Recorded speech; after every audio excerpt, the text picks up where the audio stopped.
बोल बजरंगा वाली की जय।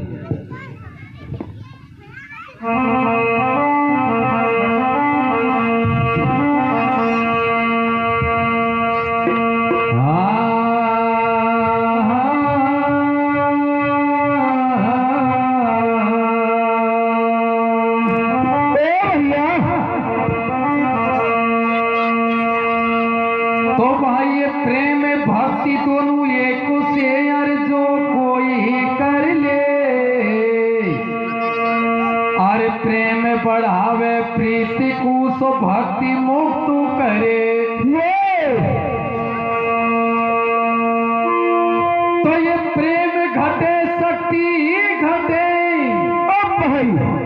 और सरे न ये कौकार पैर ना सुखी नीमो है सो गाली देत समाज।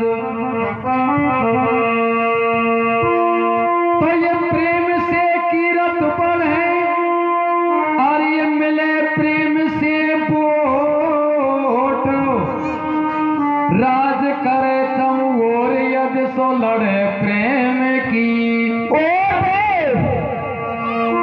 प्रेम किया रघुनाथ ने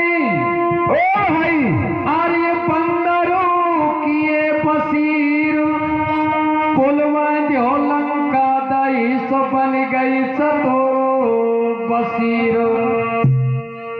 तो ये प्रेम बिना इस जगत में सो भाई जीना मुश्किल हो। और प्रेम नहीं तो कुछ नहीं मर जाए मानस।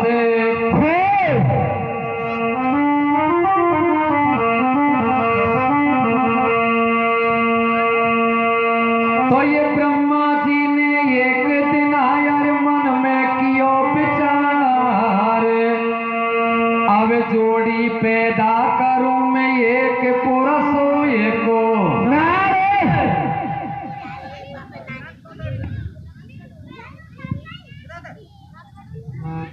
बंधुओं कार्यकर्ताओं से निवेदन है, बच्चाओं को नहीं संवार करके बैठा हो।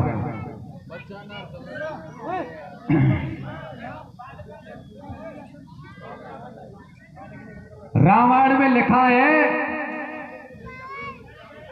कि जब जब होए धर्म की हानि, बाढ़ई असुर अदब मानी। जब जब होए धर्म की हानि, बाढ़ई असुर अदब मानी। तब तब प्रभु धर विविध शरीरा, हरई कृपा निध सज्जन पीड़ा। बंधुओं जब जब धरती पर पाप बढ़ता है, अधर्म बढ़ता है, तब तब भगवान अवतार लेते हैं।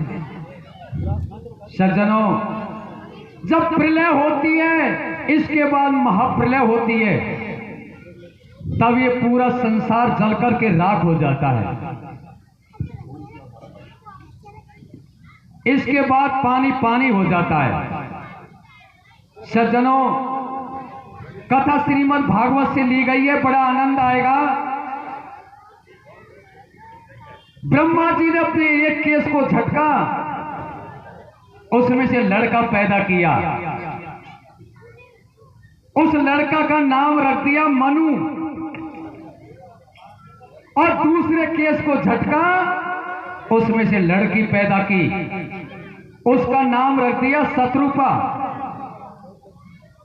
बंधुओं, उनसे दोनों से संसार नहीं बढ़ा, तो ब्रह्मा जी ने दोनों से शादी करवा दी, मनु शत्रुपा से। सज्जनों, वेदों में ऐसा कहा, ये पूरा संसार बहन भाई की संतान है। भैया, ब्रह्मा जी ने आज्ञा दी, जाइए जंगल में तपस्या कीजिए, और विष्णु भगवान के वरदान से आपके पुत्र पैदा होगा, तभी ये संसार आगे बढ़ेगा। सज्जनों, मनु शत्रुपा बियाबान जंगल में आ जाते हैं, हजारों वर्षों तक तपस्या करते हैं। भैया, उनका शरीर एक हड्डियों का ढांचा रह गया। विष्णु भगवान आते, वरदान मांगिए भक्तों, आपकी भक्ति पर प्रसन्न हूं। सज्जनों, मनु महाराज कहते, महाराज आप वरदान देना चाहते तो एक वरदान दे दीजिए। बोलिए कि महाराज आप जैसा पुत्र चाहिए हमारे घर में, और कुछ नहीं चाहिए। सज्जनों, विष्णु भगवान कहते, अरे संसार में मोजे सब मैं कहां देखूंगा, और मैं ही तुम्हारे घर में 3 जन्मों तक अवतार लूंगा। सज्जनों, समय पा करके महारानी शत्रुपा ने पुत्र को जन्म दिया। उस पुत्र का नाम रखा गया उत्तानपाद। उत्तानपाद की रानी का नाम था सुनीति। सुधन नीति, अच्छी नीति वाली। समय गुजरता गया और बुढ़ापा आ गया, पर कोई संतान नहीं हुई। आइए बंधुओं, यहां तक की कथा आपको विस्तार से कीर्तन की कड़ी के सुनाते हैं, थोड़ा शांति का दान देते चलें।